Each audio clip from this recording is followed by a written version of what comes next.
میرے ساتھ اس وقت موجود ہیں global recognition as an artist اور ایک کامک آئیکن میری مراد جناب افتخار ٹھاکر۔ ہماری آرٹسٹ انڈسٹری کے ایک بہت ہی سینئر فنکار جناب انور علی صاحب کا انتقال ہوا ہے، تو ان کے بارے میں، ان کے ساتھ جو آپ نے کام کیا اس کے بارے میں بتائیں، کچھ ایسی چیز جو آپ کو یاد ہو، کوئی ایسا واقعہ ان کے ساتھ کام کے دوران جو ہے، کوئی ایسی ایک یاد۔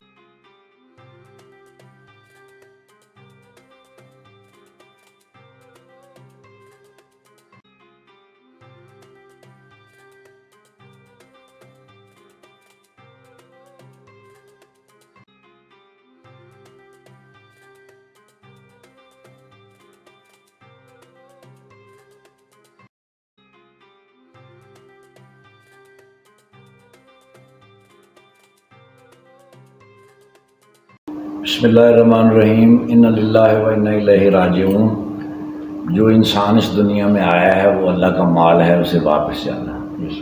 سب سے پہلے تو انور علی صاحب کا جو اصل نام تھا وہ تھا انوار الہی۔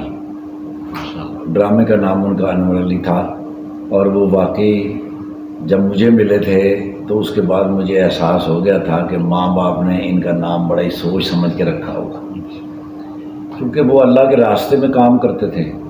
ڈرامہ وہ کرتے اور اس کے بعد 3 دن کے لیے وہ چلے جاتے اللہ کے راستے میں تبلیغی جماعت والوں کے ساتھ، اور ہمیں تو اس بات کا پتہ ہی نہیں تھا کہ بھی اللہ کے راستے میں کیسے چلتے ہیں۔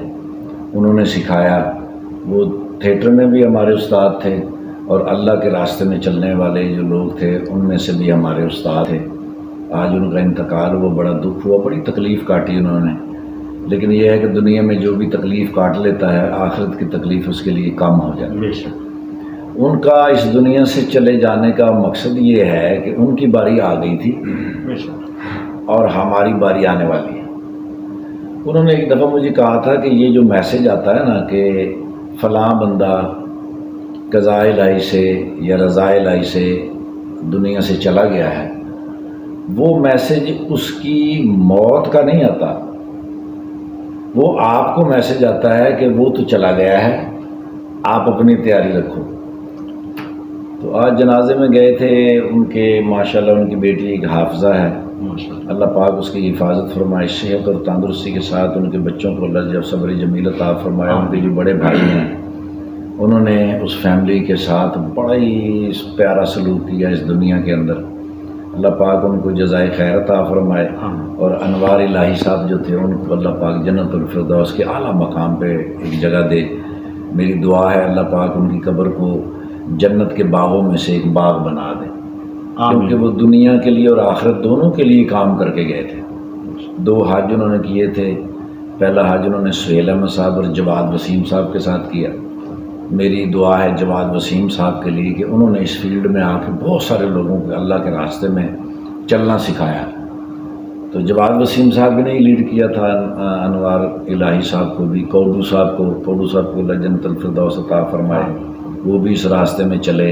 عرفان ہاشمی صاحب کو انہوں نے ساتھ لیا۔ پھر یہ ایک بڑا گروپ بنتا گیا جس میں منظر امین صاحب شامل ہوئے گجرانوالہ سے، وہ بھی اس دنیا میں نہیں، اللہ پاک ان کو بھی جنت الفردوس عطا فرمائے۔ آج وہ اس دنیا سے چلے گئے ہیں، لیکن ہمیں یہ یاد رکھنا چاہیے کہ ہم نے بھی جانا ہے۔ کامیابی یہ نہیں ہوتی کہ بہت بڑا آرٹسٹ بن جائے، بہت بڑا دولت مند بن جائے۔ نعمتیں اللہ سب کو ہی عطا کرتا ہے، لیکن سب سے بڑی نعمت اس دنیا میں جو ہے وہ ہے ہدایت۔ جو بات شروع ہوتی ہے نا جی الف لام میم سے، وہ اللہ نے کہا ہے کہ یہ قرآن متقین لوگوں کے لیے ہے، جو تقوی رکھتے ہیں، جو اللہ پہ یقین رکھتے ہیں، یہ ان کے لیے ہدایت ہے۔ اگر آپ کروڑوں پتی ہوں اور ہدایت نہ ہو، اس کا مطلب ہے آپ کے پاس نعمت کوئی نہیں۔ آپ صحت مند ہوں، ہدایت نہ ہو، اس کا مطلب ہے صحت مند ہونا تو ٹھیک ہے، دلیل تو ہے، لیکن اگر آپ ہدایت پہ نہیں ہیں تو آپ کے پاس کوئی بھی اللہ کی نعمت نہیں ہے۔ سو وہ ہدایت کے لیے کام کرتے رہے۔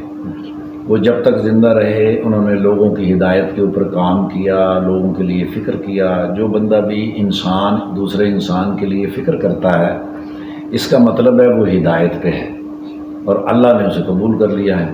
آج وہ دنیا میں نہیں ہیں، اللہ نے ان کو آج قبول کر لیا ہے۔ اللہ پاک ان کی آخری منزل آسان فرمائے۔ وہ چلے گئے ہیں لیکن یادیں بہت ساری چھوڑ گئے ہیں۔ میرے تو وہ استاد تھے، استاد باپ کی طرح ہوتا ہے، اور ہمیں وہ اسی طرح ملتے تھے جیسے کوئی باپ ملتا ہے، کوئی بڑا شفیق بھائی ملتا ہے۔ اور دنیا میں انہوں نے جتنا بھی وقت گزارا ہے وہ اللہ اور اللہ کے رسول کی اطاعت میں گزارا ہے۔ تو اس کا مطلب ہے کہ جو بندہ اللہ اور اللہ کے رسول کی اطاعت کرتا ہے وہی کامیاب ہے، اور اس دنیا سے کامیاب ہو کے جانا ہر ایک کے بس کی بات نہیں ہے۔ وہ تو جب تک اللہ اور اللہ کے رسول کے ساتھ جڑے رہے گا، انسانیت کے ساتھ جڑا رہے گا، تو وہ کامیاب ہے۔ میری نظر میں وہ کامیاب تھے۔ میں اس بات کی شہادت دیتا ہوں کہ وہ شفیق تھے، وہ مہربان تھے، ان کی گفتگو میں بڑی مٹھاس تھی، وہ ہمیشہ آگے بڑھ کے ملتے تھے، اور آگے بڑھ کے ملنے والا بڑا انسان ہوتا ہے۔ وہ بہت بڑے انسان تھے۔ اللہ پاک ان تمام لوگوں کو جو اب تک اس دنیا سے چلے گئے ہیں اپنی پناہ میں لے جائے، جنت الفردوس میں لے جائے، اور جتنے لوگ اس دنیا پہ اب موجود ہیں، سانسیں لے رہے ہیں، اللہ پاک ان کو ہدایت پہ رکھے، قرآن و سنت کی ترویج کرتے رہیں، اور نماز قائم رکھیں، کیونکہ نماز کو قائم رکھنا ہی اصل میں دین ہے۔ وہ کئی دفعہ جب کسی سے پوچھا جاتا ہے کہ ایک مسلمان اور غیر مسلم میں کیا فرق ہے، تو بتایا جاتا ہے کہ جو مسلم ہوتا ہے وہ نماز پڑھتا ہے، اور جو غیر مسلم ہوتا ہے وہ نماز نہیں پڑھتا۔ اور صلاۃ جو ہے یہی کامیابی کی دلیل ہے۔ اللہ پاک ہم کو اپنے ساتھ اور اپنے رسول کے ساتھ جوڑے رکھے، آمین ثم آمین۔ بہت شکریہ سر۔